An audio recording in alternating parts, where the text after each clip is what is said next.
Hey, tu es un fan d'Arte, de ces émissions sur les momies et les civilisations antiques? Le chapeau d'Indiana Jones t'a toujours fait rêver? Les objets anciens et énigmatiques te fascinent?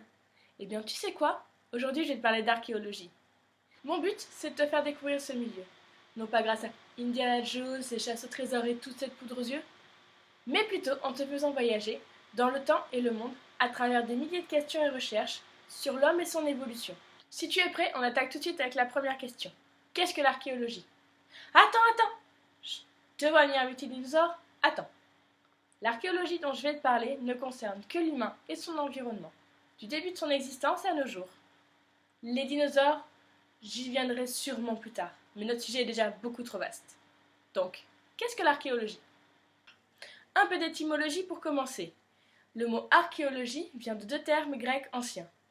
Archaïos, qui signifie originel ou ancien, et logos, qui signifie le discours ou la parole sûre.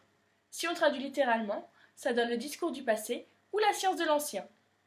L'archéologie est bel et bien une discipline scientifique. Elle se concentre sur l'étude de l'évolution de l'homme depuis le début de son existence à l'époque contemporaine. L'essentiel du travail de l'archéologue passe par un travail de terrain pour mettre au jour des sites, exhumer et enregistrer toutes données pouvant être étudiées, et par le traitement de ces données en labo.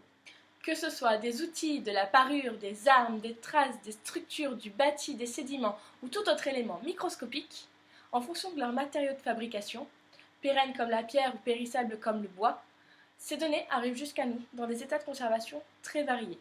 Ce détail est important à prendre en compte dans les démarches de recherche et l'élaboration de cultures matérielles. Je fais une petite digression histoire de ne pas te perdre. Une culture matérielle se construit sur la base de données matérielles archéologiques.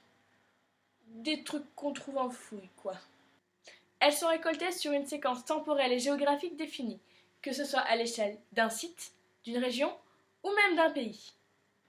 L'assemblage sur une frise chronologique de ces différentes cultures matérielles entre elles, ou leur disjonction, permet de définir des temps archéologiques, des civilisations et leur évolution. Tu l'as compris, l'essentiel des sources de travail de l'archéologue sont des objets découverts en fouille, par opposition à l'historien qui lui travaille sur des sources textuelles. Bien évidemment, les deux sont complémentaires. De plus, tout comme la culture matérielle, la présence ou non de textes a permis de définir les trois grandes périodes de l'humanité que nous connaissons aujourd'hui. La préhistoire, sans écriture, la protohistoire et l'Antiquité, avec des populations qui ne possèdent pas l'écriture, mais qui sont citées par d'autres contemporains qui la possèdent, et la période historique, contenant des sources textuelles. L'archéologie fait également appel aux sciences naturelles de la vie et de la terre et aux sciences humaines. C'est une discipline qui se revendique totalement interdisciplinaire. Tu peux devenir anthropologue, lithicien, égyptologue, parasitologue, préhistorien et plein d'autres métiers en log et en lien. Avec de multiples possibilités de recherche, que ce soit par une spécialisation temporelle, géographique ou thématique, l'archéologie n'en reste pas moins une seule et même discipline.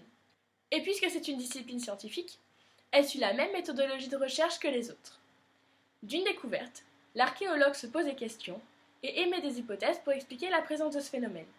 Puis, au travers d'expériences, d'analyses et d'études, il tente de valider ces hypothèses. Il peut y avoir des résultats ou pas. Mais il est une chose importante à retenir en archéologie. L'absence de réponse ne signifie pas l'absence de ce que l'on cherche. Car c'est un domaine un peu capricieux et compliqué qui est victime du temps qui passe. C'est aussi ce qui fait son charme. Une fois tous les tests réalisés, et en fonction des résultats, ils sont interprétés pour confirmer ou infirmer les hypothèses, et peut-être devenir un fait archéologique.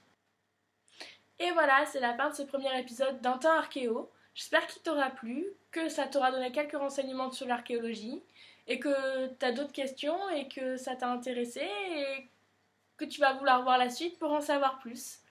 N'hésite pas en tout cas à me le dire en commentaire et à mettre un petit like si jamais t'as aimé.